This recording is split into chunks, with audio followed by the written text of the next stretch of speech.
Assalomu alaykum, hurmatli teletomoshabinlar. O'zbekiston telekanalida Xasta bo'lmang ko'rsatuvi studiyada men Nigora Karimboyeva. Barchangizga sihat, salomatlik tilagan holda bugungi ko'rsatuvimizni boshlaymiz.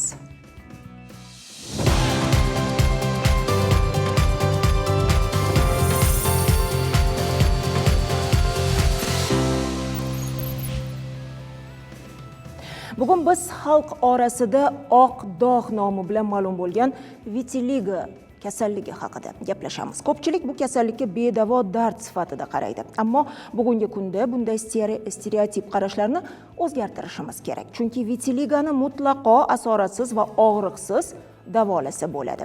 Eng ahamiyatlisi, buning uchun chet elga borish shart emas. O'zbekistonni o'zida bunga yechim topish mumkin. Bu borada suhbatlashish uchun Respublika ixtisoslashtirilgan dermatovenerologiya va kosmetologiya ilmiy amaliy tibbiyot markazi mutaxassislarini taklif etganmiz. Assalomu alaykum.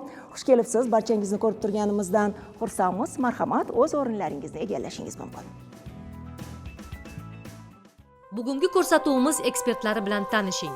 Shahnoza Mavlonova, tibbiyot fanlari doktori, professor. Dilshod Hakimov, tibbiyot fanlari nomzodi, shifokor dermatolog. Abdulaziz Yoqubov, tibbiyot fanlari nomzodi, shifokor dermatolog. Sherzod Xonxo'jayev, shifokor dermatopatolog. Shahnoza Mirzaqulova, shifokor dermatolog. Indira Samarxo'jayeva, shifokor dermatolog.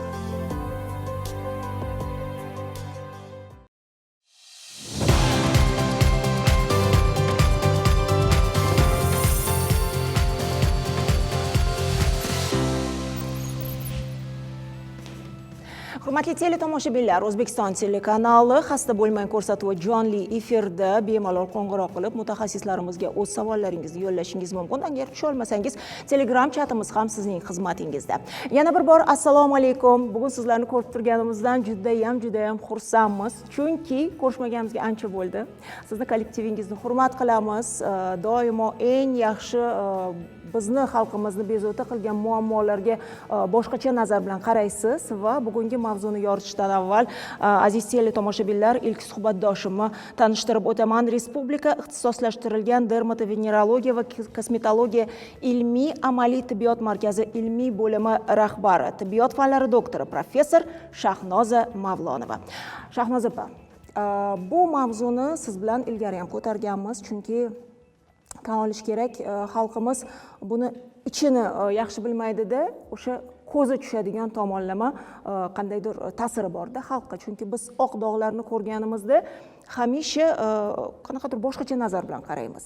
Kimdir bunga normal qaraydi, kimdir cho'chiydi, kimdir yaqinlashgisi kelmaydi. Hattoki bunday insonlar bilan so'rashmaydigan odamlarni ham taniyman. Chunki xalqimiz chindan ham bu nimadan kelib chiqishini bilmas ekan. Keling, bugun vitiligo kasalligiga yana bir bor to'xtalib o'tamiz.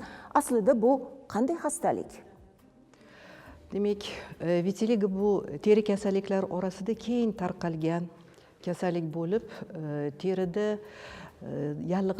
yallig'lanmagan aniq chegaraga ega bo'lgan, har xil shaklli va o'lchamlarga ega bo'lgan oq dog'lardan ifodalanadi. Bu kasallik, demak, bu kasallik ham deb ham aytsa shart emas unaqa. Demak, bu kosmetologik defekt ham aytish mumkin. Demak, bu vitiligo haqida qadim zamonlardan ham bizda ma'lumdir.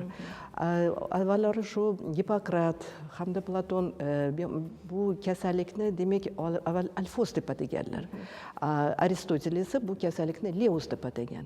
Abu Ali ibn Sino tib kanonlarida bu kasallikni pes yoki maraz deb nomi bilan ifodalaganlar.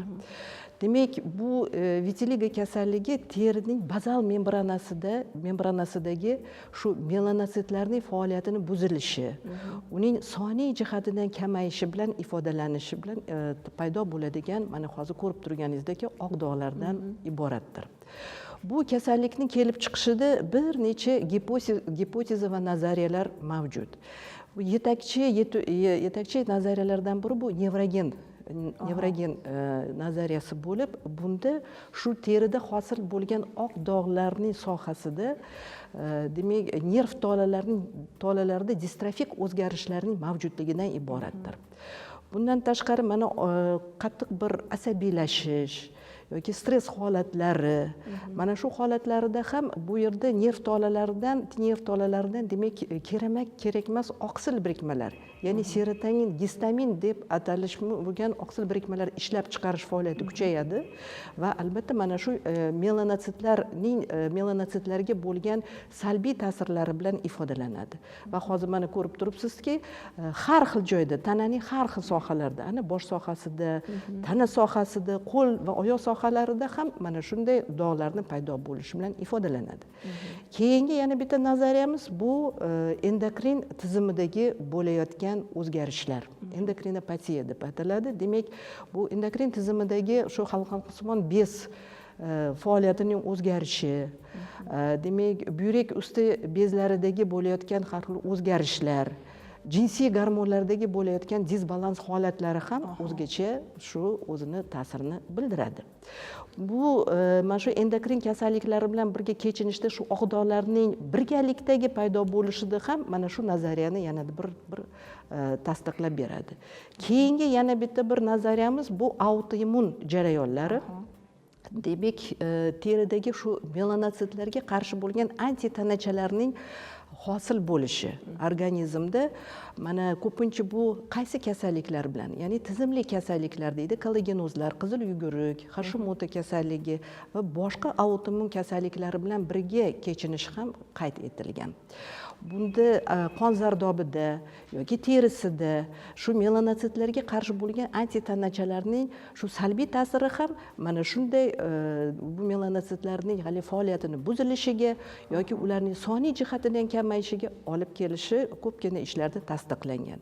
Yana bitta bir shu nazariyalardan biri bu ko'pgina ilmiy ishlarda ham qayd etilgan, terida shu kislorod va boshqa bir zarur bo'lgan mikroelementlarning yetishmovchiligi, temir, rug', mis va boshqa shunga o'xshash mikroelementlarning yetishmovchiligi tarzida ham, ya'ni modda almashuvining o'zgarishi tarzida ham shunday dog'larni kelib chiqishi ko'pgina ilmiy ishlarda ham tasdiqlangan. Demak, mana hozir ko'rib turganingizdek, bu dog'lar, bu shunday toshmalar yuqorida aytib o'tganimdek faqat haligi tananing har xil sohalarida yoki tarqalgan shakllarda ham bo'lishi mumkin yoki chegaralangan shakllarda ham bo'lishi mumkin va o'zining davrlari ham mavjuddir. Ya'ni statsionar davr deymiz biz yoki bo'lmasa zo'raygan davr deymiz biz. Mana shunday kechinishlar bilan ham o'zini ifodalasa bo'ladi. Bu dog'larni hozir mana kelib chiqishi haqida gapirdik, ya'ni juda ham ko'p sabablari bo'lishi mumkin ekan. Hammada har xil individual turlari haqida ham gapirib bersangiz. Hozir yuqorida aytdingiz, to'g'ri, chegaralangan yoki ko'proq tarqalgan, ya'ni ko'proq, ya'ni foizi kattaroq dog'lar deyapsiz. O'zi qanaqadir turi bormi, klassifikatsiyasi? Endi buni bir necha vitiligo kasalligining ko'proq tasniflari bor, bir necha tasniflari mavjuddir. Demak, bu yerda biz ko'pincha hozirgi paytda oxirgi mana zamonaviy tasniflarga agar biz qaratadigan bo'lsak, uni shu demak buni chegaralangan va segmentar va nosegmentar turlari deb aytiladi. Demak, nosegmentar turlar ham bir necha turlarga bo'linadi. Bu o'sha fokal deydi yoki bo'lmasa demak tarqalgan turlariga o'sha ifodalanadi. Akrofatsial turlari deb ataladi. Demak, segmentar turlari esa mana shu faqatgina terining, tananing bir sohasida yoki qo'l sohasida yoki yuz sohasi bilan birgalikda bir tomoni o'ng taraf yoki chap taraflarida ifodalangan bir oq dog'lar bilan mavjuddir. Shu mana shu turlariga kelganimizda, demak, haligi zo'rayish holatlari, hali yana yuqorida aytib o'tganimdek, o'shani statsionar holati, demak, bitta dog' paydo bo'lib turib, shu ancha paytdan beri mana shu dog' o'zgarmaydi. Yo kengaymaydi yoki boshqa joylarda ham paydo bo'lmaydi yoki zo'rayganda esa biz mana hozir ko'rib turganimizdek har xil tananing barcha sohalarida ham ifodalanishi bilan qayd etiladi. Tashakkur. Va keyingi savolim, mana shu dog'ni dog'dan ajratishni baribir mutaxassis amalga oshiradi, lekin go'da ayniqsa yosh bolalarimizda kichkina o'sha oq dog'larni ko'rsak vahimaga tushamiz. Lekin buni boshqa turlari ham, ya'ni sababi boshqa bo'lishi mumkin. Shifokorga borsangiz, go'da aytishadiki, yo'q, bu gilmintlardan ya'ni xalq tilida gijjadan toshadigan oq dog' deymiz va vitiligoga hech qanday aloqasi yo'q deyishadi shifokorlar. Shularni bir-biridan farqlashni ota-ona ham eplaydimi yoki baribir shifokorga borish kerakmi? Juda to'g'ri hozir mana fikr bildirdingiz. Demak, haqiqatdan ham shu aholi orasida, ayniqsa ota-onalarimizda bolalarida qandaydir oqishroq bir dog' paydo bo'lsa, bir vahimaga tushadilar. Buni aytish kerakki, unaqangi bir tushkunlikka tushish kerak emas. Qandaydir terida bir kichkina dog' paydo bo'lsa ham darholgina o'sha mutaxassis dermatologga uchrasa, shu jarayonni oldini olishda, uni tarqalishida va zo'rayishida ham oldini olgan bo'ladilar. Endi hali siz aytganingizdek, to'g'ri, bunaqangi oqish holatdagi terining oqish holatlari nafaqat vitiligo kasalligida, boshqa bir kasalliklarda ham uchrash holatlari kuzatiladi. Mana hozir ko'rganimizdek, teri disxromiyasi deb aytamiz. Biz asosan ko'proq ayollarimizda, erkaklarda ham ko'proq bo'ladi. Demak, yuz sohasida mana chegaralari noaniq, bir har xil tarqalgan, juda ham oqish holatlariga ega bo'lmagan dog'lar bilan ifodalanadi. Yana bir shunday holat borki, terining zamburug'li kasalliklarida ham mana shu oqish, terining oqimtroq bir rangli, barang ketish holatlari kuzatiladi. Bu rang-barang temiratkida qo'zg'atuvchisi ma'lum. Mallasezia furfur bu lipofilli o'sha achitqisimon zamburug'lar qo'zg'atuvchisi bo'lib, bu ham shu mana tanada shu oqishroq dog'larni hosil qilishiga egadir. Yana bitta narsa, terining allergik kasalliklari. Bu hozir bizning aholimizda juda ham ko'p tarqalgan. Agar buni vaqtida e'tibor qilinmasa, o'sha teridagi subyektiv kechinishlar, ya'ni surunkali qichish holatlari o'sha teridagi bo'layotgan pH holatini, teridagi mikrobiota holatini qolaversa o'sha yerdagi modda almashuvi holatiga ham salbiy ta'siri ostida terining rangining o'zgarishi. Mana hozir rasmda ko'rib turganimizdek, shuni oq dog'larning paydo bo'lishiga ham olib kelishi mumkin bo'ladi. Shuning uchun bunday nima deymiz biz bemorlarimizga yoki ota-onasiga? Albatta paydo bo'ldimi qandaydir dog'lar? Albatta mutaxassisga murojaat qilishlari kerak. Mutaxassis ko'radi, dermatolog ko'radi, o'zining klinik haligi maslahati bilan, ko'rigi bilan va maxsus o'sha laborator asbob uskunalar orqali, o'sha tasdiqlash orqali aniq tashxis qo'yib va kerakli davo muolajalarini olib boradi. Tashakkur. Mana hozir aytingizki, to'g'ri tashxis qo'yish uchun tekshiruvdan o'tkazish kerak dedingiz. Albatta. Bugun studiyamizda shogirdlaringiz jam bo'lishgan va ular har biri o'zini tekshiruv usuli bilan bizni tanishtirib o'tishga tayyor turishibdi. Nimadan boshlaymiz? Qani, mana hozir bizning ko'rigimiz, klinik ko'rigimizda mana birinchi bizani Shahnoza ilmiy xodimimiz, mana hozir ko'rib turganingizdek, demak, bizning o't lampa deb aytiladi. Shu ham bir dermatoskop bir turlaridan biri. Demak, mana hozir bizani ilmiy xodimimiz Shahnozaxon shu haqida batafsil bir so'zlab bersalar. Yaxshi bo'lardi, marhamat. Bu lampamiz Wood lampasi deb nomlanadi. Aynan vitiligo tashxisini tashxislashga bizda juda katta yordam beradi. Yuqorida aytib o'tganingizdek, aynan shu dog' bilan kechuvchi terining barcha kasalliklari, ya'ni ayrim hollardan, terining zamburug'li kasalliklaridan yoki aynan terining buzilishi bilan kechuvchi kasalliklardan farqlay olishimizga katta yordam beradi. Ushbu apparatimiz yordamida hattoki bemorlar murojaat qilib kelganda terilari sog'lom rangidagi bo'lib ko'rinishi mumkin. Aynan shu lampalar orqali balkim terida yangi dog'lar paydo bo'layotganligini ham ko'rishimiz mumkin bo'ladi. Bundan tashqari, hozirgi kunda bizning markazimizda O'rta Osiyoda yagona bo'lgan oxirgi innovatsion tekshiruvlardan biri bu meazma tekshiruvidir. Ushbu apparatimiz Germaniyada Photofinder kompaniyasi tomonidan ishlab chiqarilgan maxsus planshetdir. Ushbu apparatimiz yordamida biz istalgan vaqtda, istalgan joyda va barcha yosh qatlamidagi bemorlarimizni aynan shu teridagi dog'larini suratga olishda juda katta yordam beradi. Bu apparatimiz asosan 3 xil rejimda ishlaydi. Birinchi rejimida teri yuzasida kuzatiladigan jigarrang va qora tusli dog'larni tashxislashda, ikkinchi rejimimizda aynan terida kuzatiladigan vitiligo, ya'ni oq dog' kasalligi hamda zamburug'li kasalliklarni farqlashimizda. Uchinchi rejimimizda aynan terining yog'lilik darajasini aniqlab beradi. Va bu olingan, ya'ni suratga olingan natija natijalarni mezma programmasi orqali biz ma'lumotlarni olamiz va bemorlarga davodan oldingi va keyingi natijalarni bemalol ko'rsatib bera olamiz. Mana ekranlarimizda aynan shu apparat yordamida bemor ko'riklari ko'rsatilgan. Demak, siz hozir tilga olgan, keling Shahnoza opam.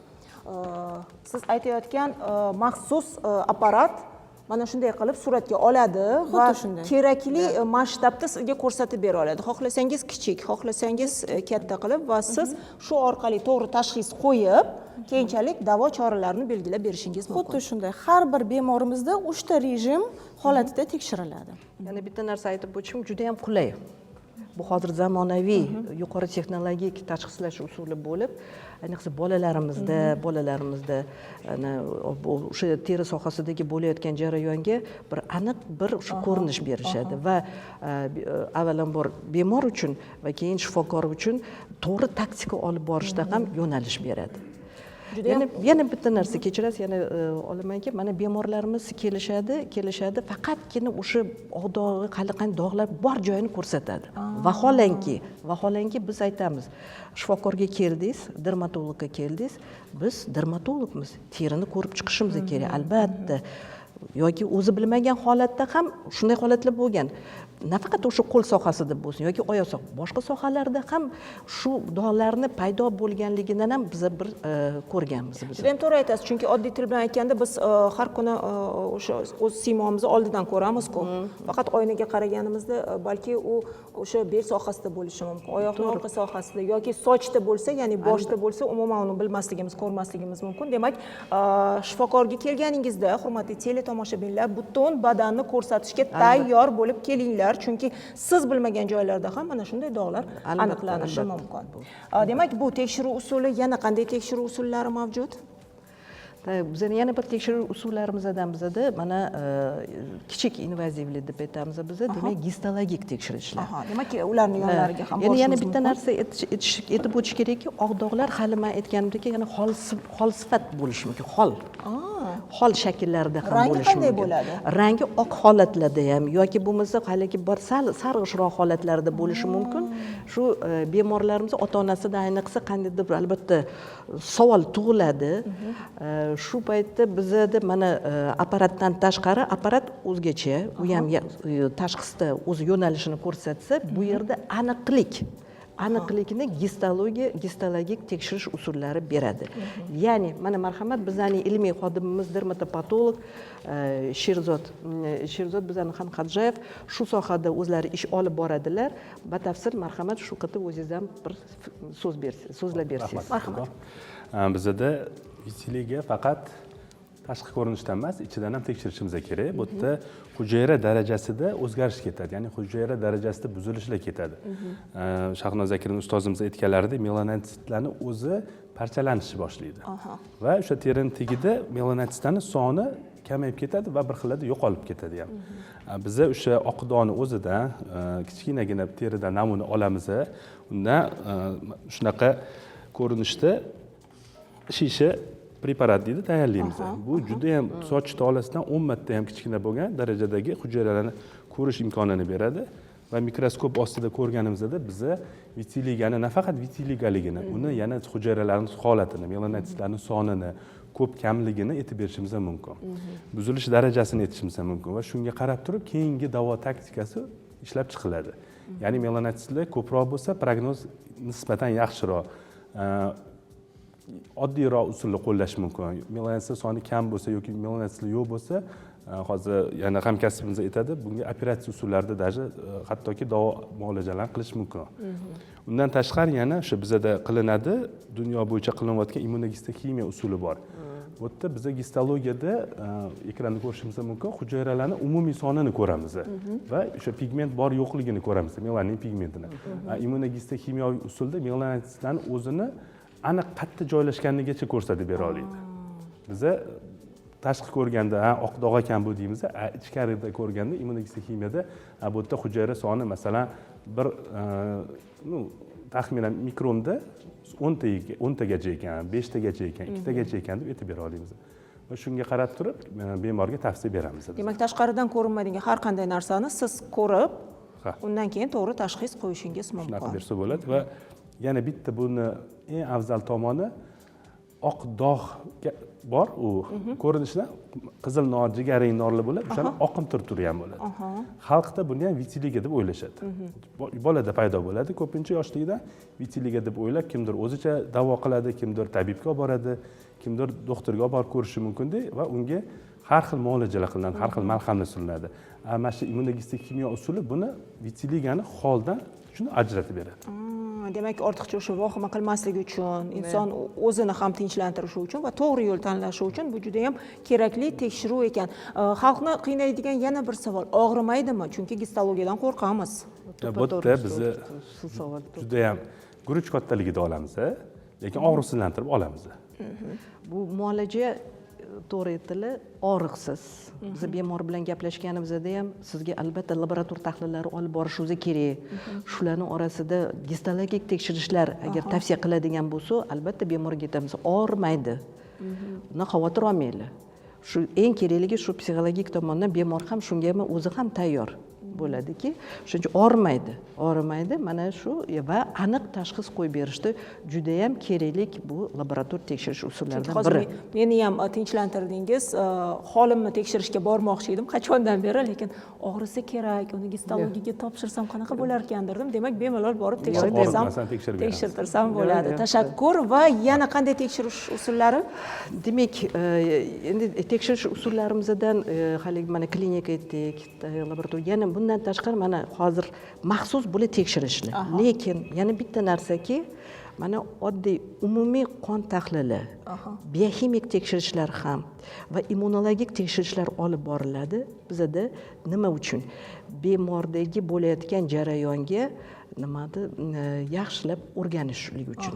Bu qanday hozir? Aktiv jarayonmi? Og'irlik darajasiga yoki o'sha hali aytganimdagi statsionar jarayondami? Va shu nimada tahlillarga qarab turib davo muolajalarimizni to'g'ri taktikasini olib boramiz biz. Hozir mana gapingizni jigar faoliyatida gapingizni bo'laman, chunki bizda reklama bor, lekin siz aytayotgan fikrlarga to'liq qo'shilaman, chunki hozir bizga kelayotgan savollarni 98% qanday davolasa bo'ladi. Bizda reklama, keyin suhbatimizni davom ettiramiz.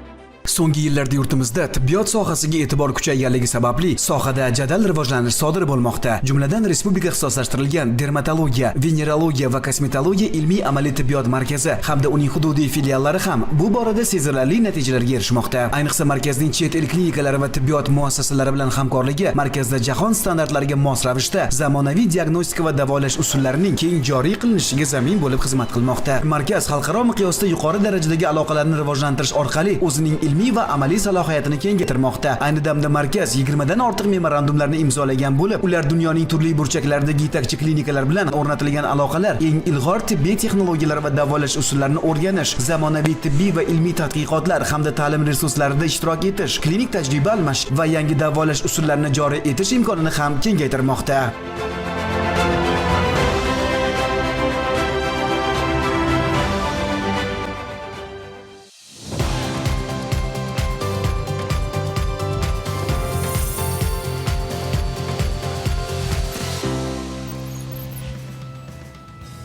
Hurmatli teletomoshabinlar, xasta bo'lmang ko'rsatuvi jonli efirda. Biz suhbatimizni davom ettiramiz. Reklamadan oldin sizni so'zingizni bo'lib qo'ydim. Hamma narsa baribir jigardan o'tadi deyotgandingiz. Keling, shu fikringizni ham tugatib qo'ysak. Endi hali men yuqorida aytganimdek, demak, mana shu bizning dermatologiya sohasida demak maxsus teri kasalliklariga bo'lgan tekshirishlardan tashqari umumiy klinik tekshirishlar, ya'ni o'sha umumiy qon tahlili, demak, immunologik tekshirishlar, bioximik tekshirishlar ham juda kerak. Nimaga desangiz, mana shu organizmdagi bo'layotgan jarayonlar bizning organizmda har bitta organdan o'tadi. Ya'ni jigar, buyrak, hali yuqorida aytganimdek shu endokrin tizimidagi bo'layotgan bizning faoliyatlarimiz, teridagi bo'layotgan jarayonlar hammasi bir-biri bilan bog'liq bo'ladi va shu bemorlarimizga tavsiya qiladigan, buyuriladigan davo muolajalari ana shu analizlariga qarab turib, tahlillarning javoblariga qarab turib, bizni demak bunga hozir bu demak preparatni mana bunaqa dozada beramiz. Bu preparat hozir bunaqa bermaymiz, lekin buni hozircha boshqachasini berishimiz kerak ekan, differensial demak shu yondoshish bo'ladi. Albatta kerak. Demak, sizni huzuringizga kelgan bemorlar bu nima uchun kerak, shuncha analiz topshiramanmi degan savollarni olib qo'ygan holda siz buyurgan hamma tahlillarni topshirishlari shart. Ana endi davolashga ham o'tamiz. 29 yoshdaman, oilaliman, ikkinchi farzandimni tuqqanimdan keyin bir varakayga ikkala belimda oq dog'lar paydo bo'ldi. Avvaliga unchalik ahamiyat bermadim. Keyin qo'llarimda ko'paydi. Tekshirtirsam, doktor vitiligo ekanligini aytdi. Oq dog'larni qanday ketkazsa bo'ladi, davosi bormi? Yordam bering. Shuni orqasidan turmush o'rtog'im bilan munosabatlarimiz sovib boryapti debdilar. Endi bizani dermatologiya amaliyotida bunday holatlar afsuski bor, uchraydi, lekin biz albatta aytamiz, bu aytib o'tish kerak, genetik haligi nima nasldan naslga o'tish holatlari 100% emas. Lekin baribir o'tadi. Ozgina foizda? bir statistik ma'lumotlarga ko'ra 0.1% ni tashkil etadi aholi. Juda kichkina foiz. Kichkina.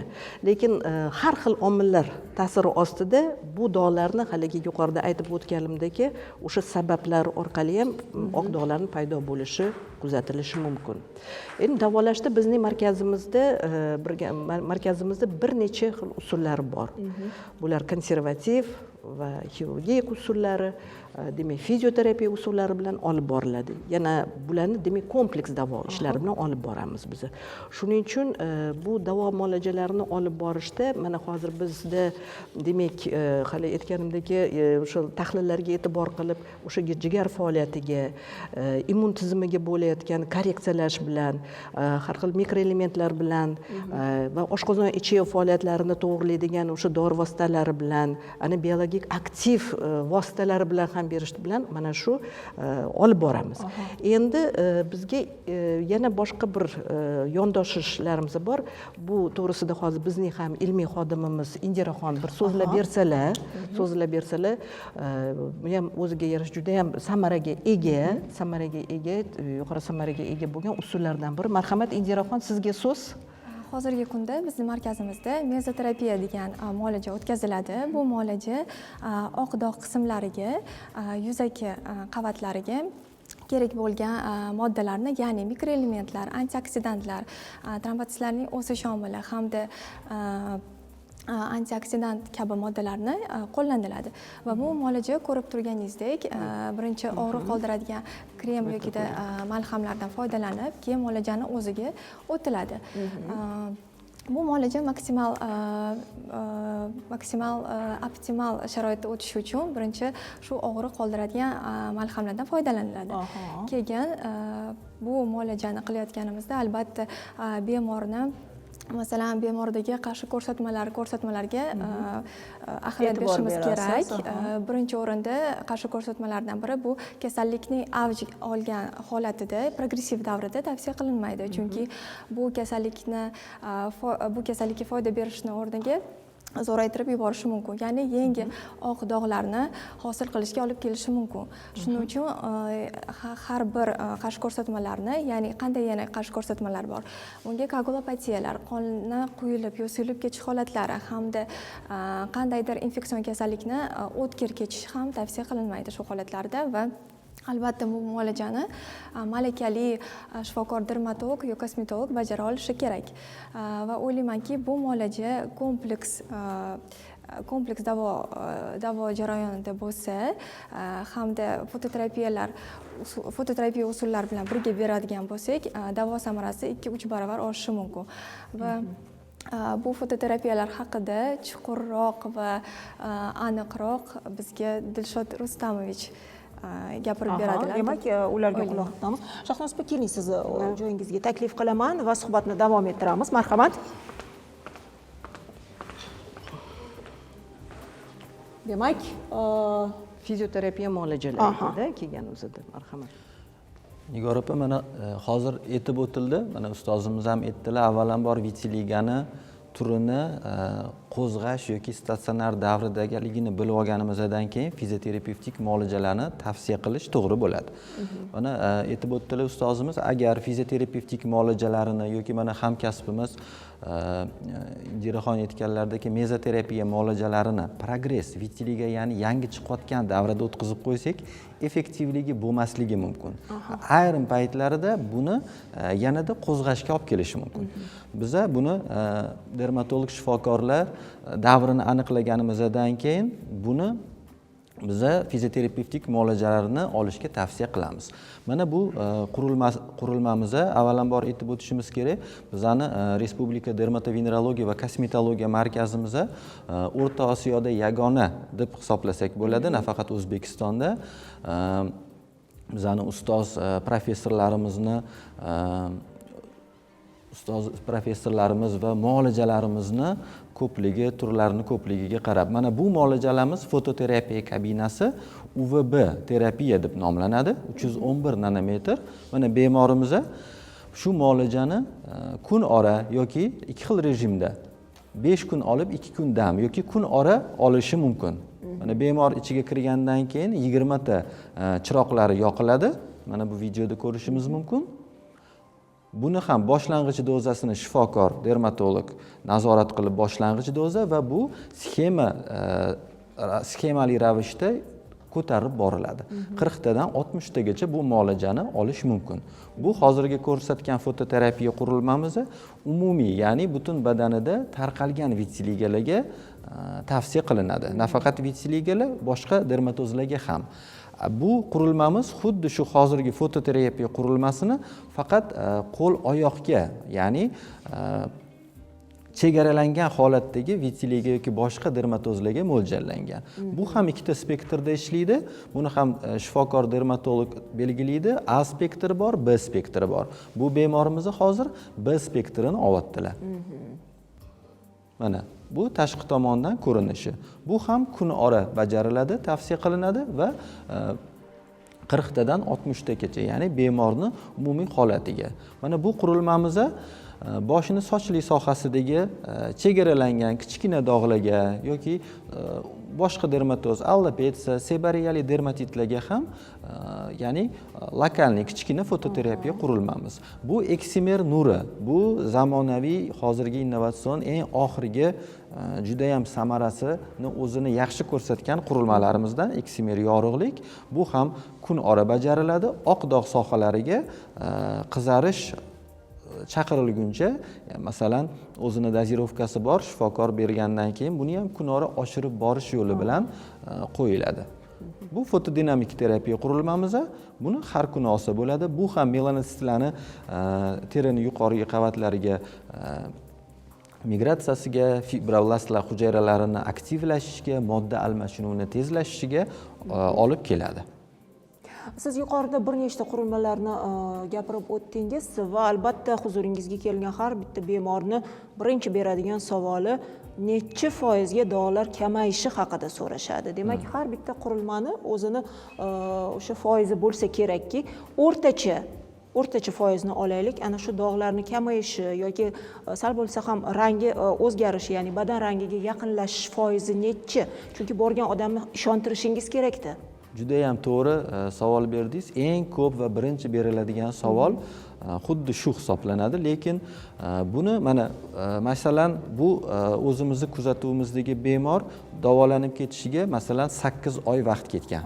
Deyarli ko'rinmayapti, yo'q dog'lar. Mana bir joyda bu chegaralangan holatdagi vitiliga bo'lgan, bu mana bu bemorimizga masalan 6 oy ketgan. 6 oy. Bu vut lampasi ostida ko'rinishi. o'shaning uchun ko'k demak ko'rinyapti. Bu qunt va sabr bemorimizda kerak ekanda, qunt va sabr va o'z vaqtida kelsagina bemor mana shunday yaxshi rezultatga ega bo'lishi mumkin. xuddi shunaqa. Bu har bir bemorda, masalan, qo'l sohasidagi oq dog'lar nisbatan uzoqroq vaqt, qo'l, oyoq, panja sohasidagi uzoqroq vaqt ketadi. Yuz sohasidagi qon bilan yaxshi ta'minlanadigan zonadagi oq dog'larning ketishiga nisbatan qisqaroq vaqt. O'shaning uchun bemorlarga biz xuddi shunday fototerapiya qurilmalarini natijalarini ko'rsatib tushuntirish yo'li bilan baribir ma'lum bir foiz aytolmaymiz, lekin bu fototerapiya qurilmalari bilan yuqorida sanab o'tilgan boshqa metodlarni, konservativ, dori-darmon, ustozimiz aytganlaridek ayrim dorilarni berish, kerak bo'lsa gormon dorilarni berish yoki mana mezoterapiya muolajalarini birgalikda qilsa, buni yopilish effektivligi oshadi.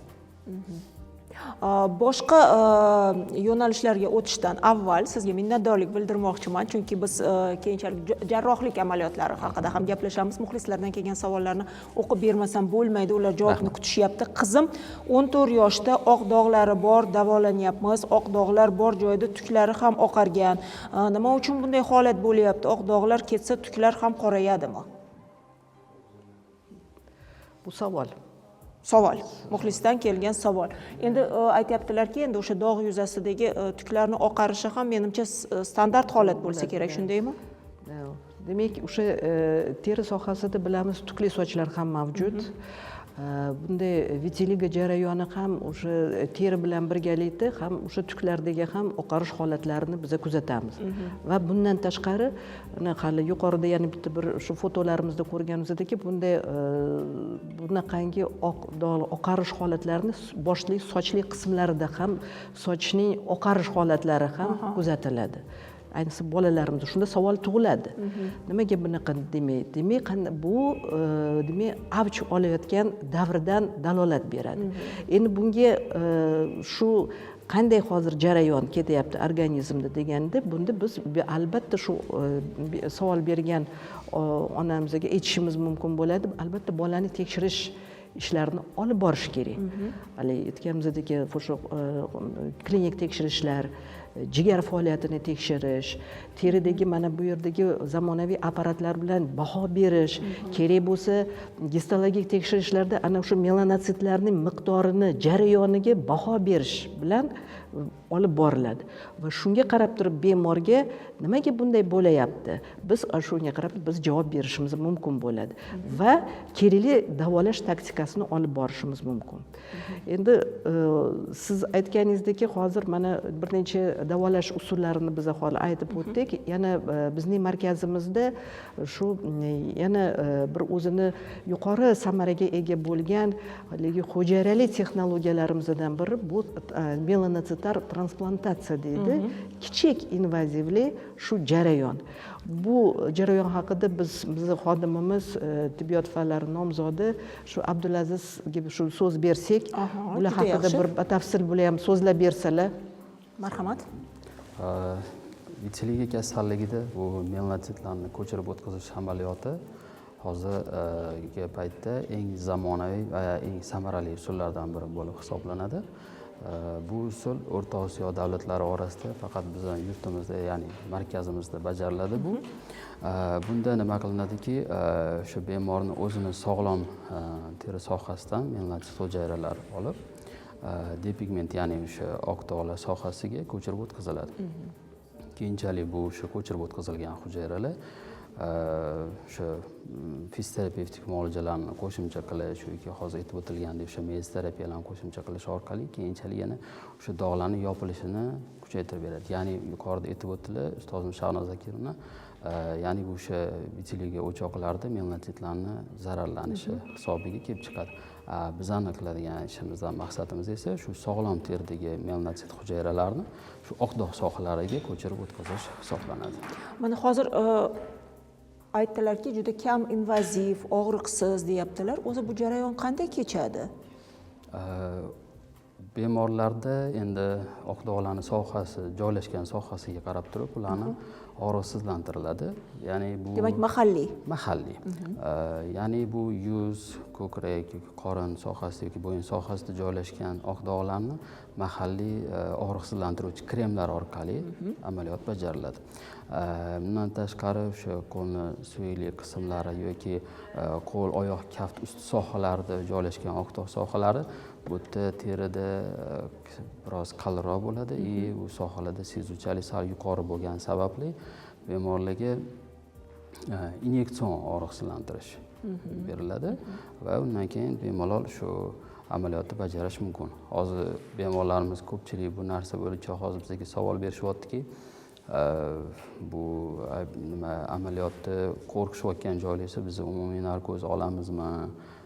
Mani kichkina bolam ertaga bitta dog' uchun operatsiya uchun yoki shunaqa narkoz olishadi, undan qo'rqadi deb ko'pchilik shundan ham qo'rqib murojaat qilishmayotgan ekan hozirda.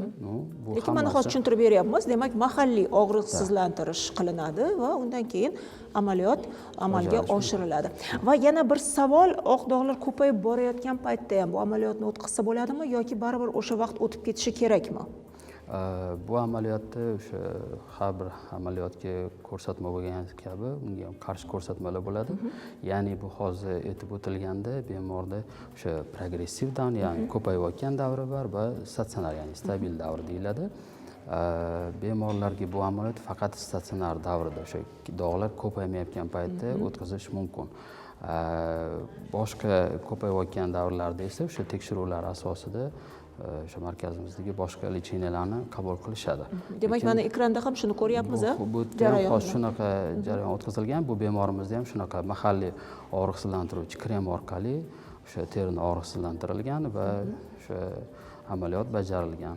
Bu yerda ham bemorda o'sha qorin sohasida hozirgidek mana aytib o'tdingiz, siz ham savol bo'ldi. Hozir ham o'sha oq dog' sohasidagi soch tolalarining oqarishidan, ya'ni o'sha leukotrixiya deyiladi. Ma'lum bir muddatdan keyin o'sha teri o'zi rangini qoplagandan keyin bu soch o'sha sohada joylashgan soch tolalariga ham rang berishi va keyinchalik ularning rangini o'z holiga qaytishiga olib keladi. Lekin hozir mana ko'ryapmiz, juda ham yaxshi natijaga erishilgan. Chunki agar yon atrofdagilar bilmasa, bilmaydi ham, gapirmaydi ham. Chunki o'sha avvalgi suratdan keyingi suratning o'rtasida juda ham katta farq bor va terining rangi ham asl o'sha tabiiy rangiga qaytgan. Demak, bu muolaja o'zini yaxshi jihatlarini ko'rsatmoqda. Minnatdorman va keyingi muxlislarimizdan kelgan savollar bilan murojaat qilaman. Vitiligo kasalligi nasldan naslga o'tadimi? Biz bu savolga deyarli javob berdik, lekin o'qib eshittiraman. Otamning otasida, otamda, menda vitiligo kasalligi bor, o'g'limda boshlandi. Nasldan naslga o'tishni to'xtatish mumkinmi deb so'rabdilar. Endi bu savolga haligi aytganimizdek, o'zimni vitiligo kasalligi bu nasldan naslga o'tish holati 100% emas. Lekin bor, bu 0,1-0,2% tashkil etadi. Demak, buning o'sha o'tish holatlari demak o'zlarida bo'lib, farzandlarida kuzatgan bo'lsalar, demak buni shu jarayonni mexanizmida rivojlanishida, vujudga kelishida organizm maxsus hammamizda gen bor. Genda qanday tashuvchi geni bor ekan. Demak, bu gen bu hammamizda bor. Mana hozir bizning markazimizda bir necha yildan beri juda ko'p ilmiy tadqiqot ishlari olib borilyapti. Shu vitiligo kasalligini rivojlanish mexanizmida genetik omillarni o'rganish. Ya'ni rivojlanishida shu jarayonga javob beradigan bir necha genlarni biz o'rgandik. Shular orasida aniqlik kirgizdik. Demak, o'shalar bizni bemorlarimizga biz aytamiz, beradi bizga savol. Ertaga nima bo'ladi? Ya'ni yangi paydo bo'ladimi, yo'qmi degan savoliga javob berishda biz aytamiz. Bizda shunaqangi genetik tekshirishlar ham bor. Ana shu maxsus shu genlarga bir o'zingiz topshirsangiz, bu nasldan naslga avvalambor o'tish emas, kasallikni qanday kechinishiga ega bo'ladi, bashoratlash jarayoniga javob beradigan bu tekshirishlar. Bu bemorlarimiz juda yaxshi tushunishadi va rozilik bildirishadi. Va shunda demak bu hozirgi sizga savol bergan ota-onasida demak bunday qanday bir o'tkazuvchilik shu genning bir noma'qul deydi, mutant alleli o'tgan bo'lishi mumkin. Bunga tashqi va ichki omillari ta'siri ostida qo'zg'atgan bo'lishi ham mumkin bo'ladi. Demak, hozir bular o'sha genetik tekshiruvlardan o'tib, keyin sizga murojaat qilishsa, siz albatta yordam berishga albatta ana shunga o'tkazganimizdan keyin o'shanga qarab turib ham biza davo muolajalarini paytda qaysi davo muolajalariga ko'proq e'tibor berish va ana qolaversa ovqat rejimiga ham qanday e'tibor qilish kerakligini biza aytishimiz mumkin. Ya'ni bunda personalizatsiyalashgan davo ishlari va parhez oziqlanish rejimlariga ham e'tiborimizni shu orqali berishimiz mumkin bo'ladi. Tashakkur.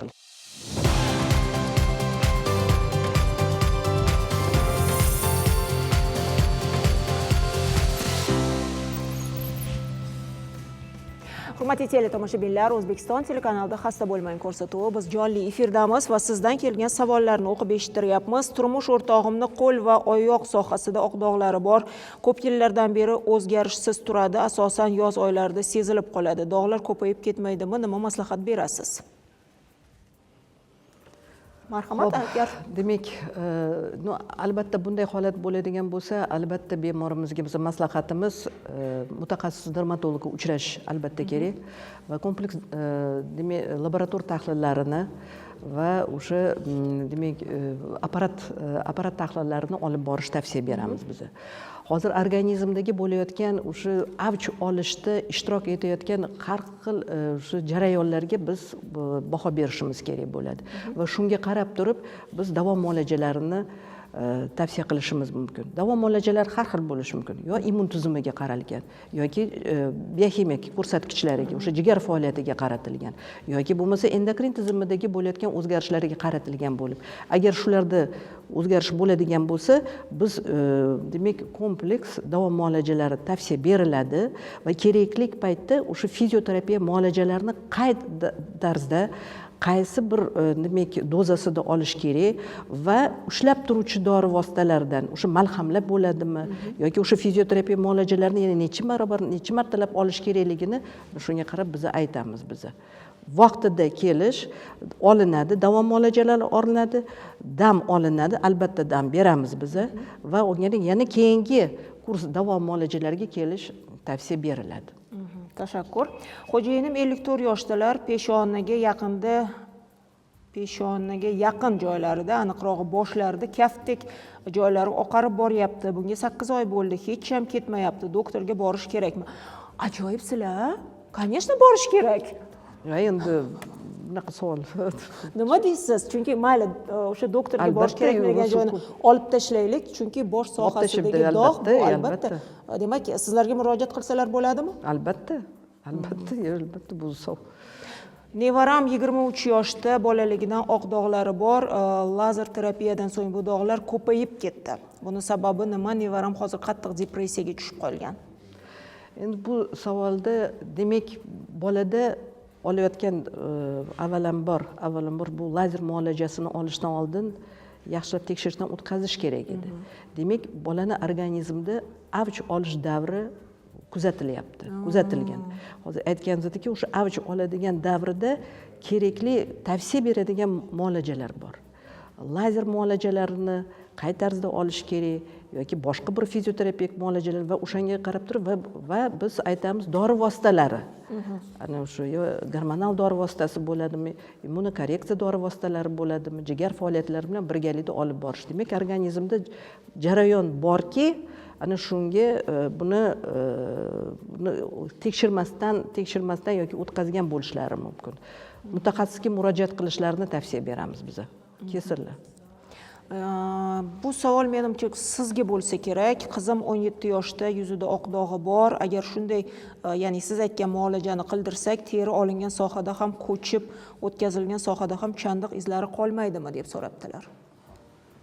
Bu amaliyotni bajarganda sog'lom teri asosan insonni o'rta 3dan 1 qismidan olinadi va o'sha depigment o'choqqa o'tkazib ko'chiriladi.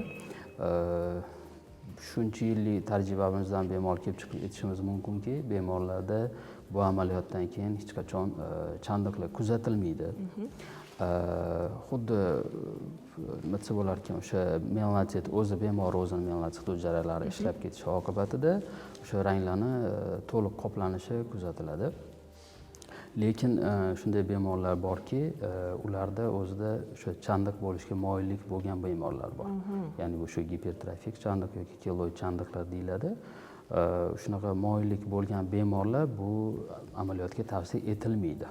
Chunki ularda bu amaliyotdan keyin chandiq hosil bo'lishi mumkin. Shuning uchun bemorlardan yaxshilab anamnezga yig'ilgan holatda bu amaliyotga tavsiya etib beramiz, lekin chandiqlar kuzatilmaydi. O'zi bu amaliyotni necha marta qildirsa bo'ladi? Bu amaliyotda endi dog'larni joylashganiga qarab, ya'ni ularning soni, katta kichikligiga qarab turib, o'zi bir marta bajarishi o'zi kifoya qiladi. Lekin ma'lum bir bemorlar borki, ularda dog'larning soni ko'p yoki hajmi juda ham katta bo'ladi. Unaqa bemorlarda shu amaliyot bo'lib qisman bajarilgan yaxshi, sababi unda o'sha melanotitlar ko'chib o'tkazilgan hujayralarni joylashishi, ularni ishlab ketishi uchun ma'lum bir vaqt talab qilinadi. Tashakkur. Va yana ko'pchilikni qiynaydigan bir savol, kimdir dog'lar bilan hayoti davomida kurashib boradi. Shunday insonlarni ham taniyman. Hattoki o'zimizni sohada ham bor va o'ziga kerakli bo'lgan qandaydir maxsus grimlar haqida, ko'proq kamuflyaj deb atalsa kerak, shu haqida ham eshitganman. Agarda shu haqida qandaydir ma'lumot bersangiz yaxshi bo'lardi. Kosmetik kamuflyaj mahsulotlari asosan terida bo'ladigan estetik dog'larni yopish, ya'ni bekitish maqsadida qo'llaniladigan sintetik mahsulotlar hisoblanadi. Bularga kremlar, flomasterlar va turli xil lazer muolajalarini aytib o'tishimiz mumkin. Biz aslida ushbu muolajalarni kimlarga tavsiya qilamiz?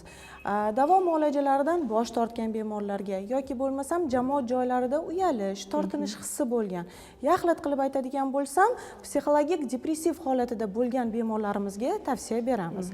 Ushbu vositalar teri sathiga qo'llanilganda ko'zga tashlanmaslik, ya'ni estetik dog'larni ko'zga tashlanmaslik holatini bizga berganligi uchun bemorlarning hayot sifatini yaxshilashga erishishimiz mumkin.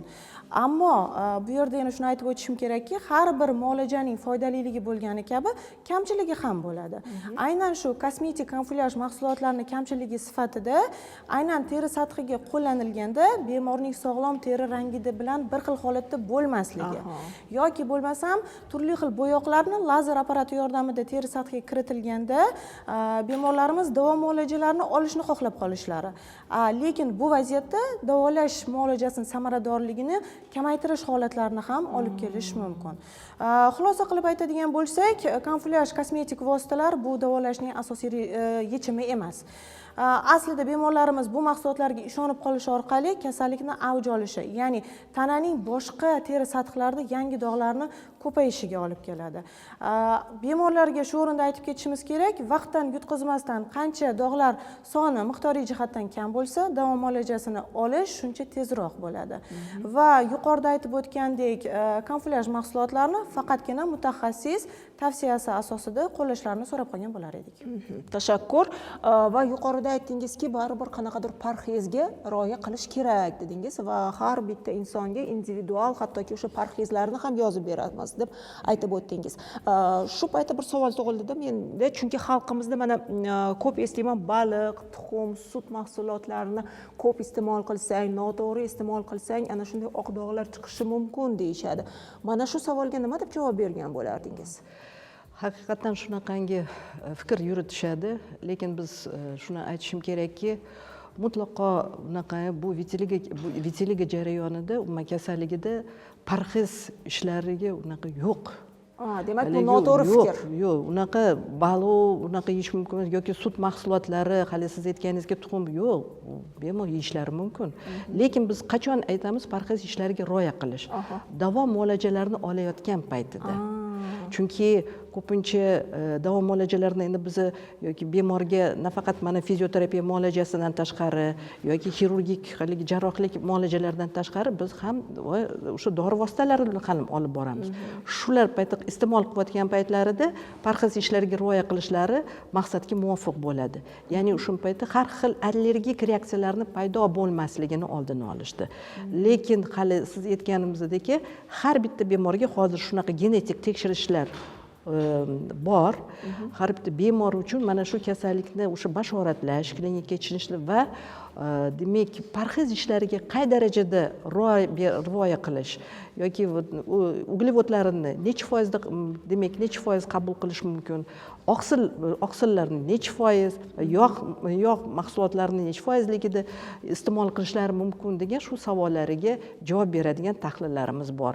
Shuning uchun biz bemorlarimizga aytamiz, albatta shifokor, mutaxassis shifokor dermatologga murojaat qilishlari, o'sha yerda kompleks tekshirish ishlarini olib borish va davo muolajalarini ularni nazorati ostida olib borish maqsadga muvofiq bo'lishini yana qayta qilib ta'kidlab o'tamiz. Tashakkur. Biz bir necha soniyadan keyin studiyaga qaytamiz. Bizda esa reklama.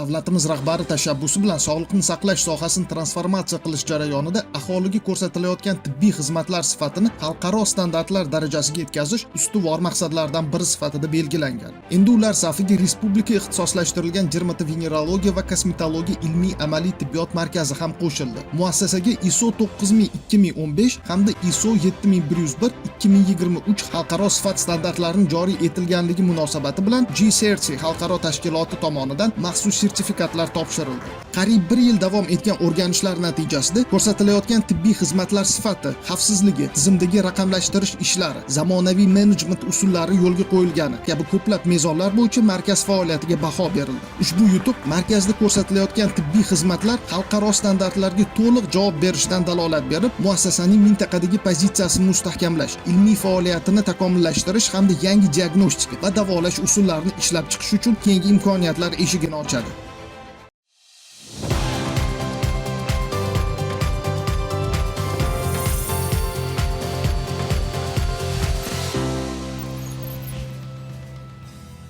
Hurmatli tele tomoshabinlar, bugungi ko'rsatuvimiz sekin astalik bilan o'z poyoniga yetib bormoqda, lekin so'nggi savol bilan sizga murojaat qilaman. Har biringizni fikringiz bizga juda ham qiziq. Umuman teri xastaliklarini oldini olish uchun nimalarga e'tibor berishimiz kerak?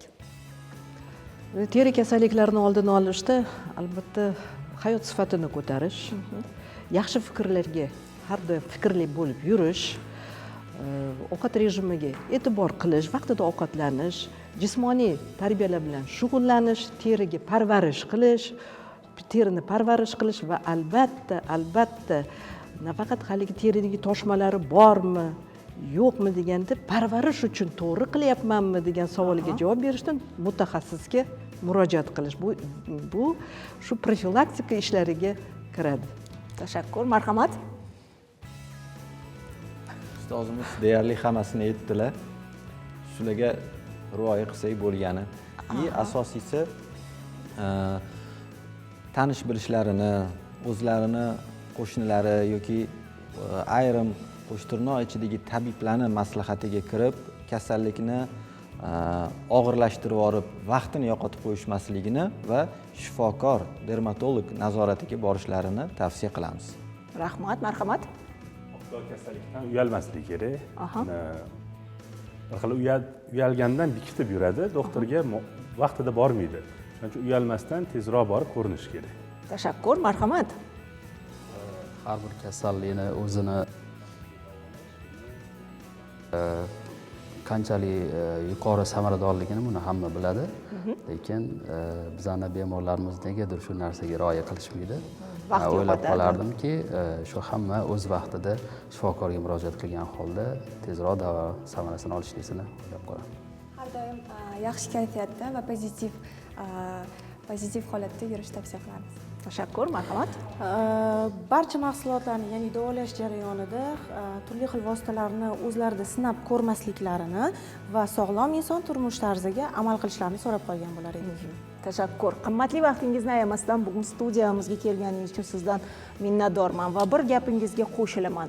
Hurmatli tele tomoshabinlar, mutaxassislarga boring. Hozir har bir salonda kosmetologlar bor va ularga ishonib sog'lig'ingizni yo'qotib qo'ymang. Mana bugun studiyamizga mutaxassislarni taklif qilganmiz. Bemalol ularga murojaat qilib, o'z davo choralaringizni individual ravishda topishingiz mumkin.